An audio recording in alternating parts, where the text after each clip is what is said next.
Hello guys, good morning, जय माता जी, राधे कृष्णा।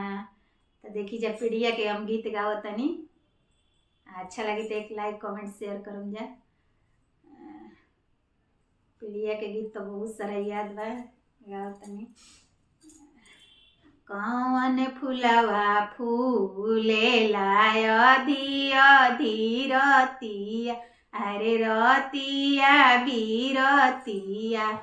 कौन फुलवा फूले भीनु साहर ए हरि, कौन फुलवा फूले भीनु साहर ए हरि। चंपा फुलवा फूलेला अधि अधि रतिया, अरे रतिया बीरतिया।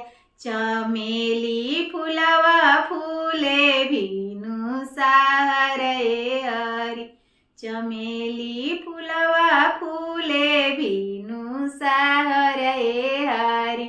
उहो फुलवा बनबो कवन भैया के पगड़ी, कवन भैया के पगड़ी।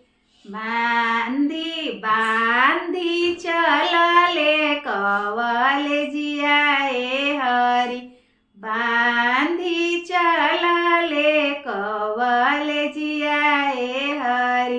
पूछले कवलेजिया के मास्टर, पूछेले कवलेजिया के लोगवा, ऐसन फुलवा कहाँ तू पवल ए हरि, ऐसन फुलवा कहाँ तू पवल ए हरि। अरे हमरो जे बाड़ी, अरे बहिनी कवन बहिनी, बहिनी कवन बहिनी। उहे बहिनी लगावेली फुलवा ए हरि, उहे बहिनी बांधेली पगड़िया ए हरि।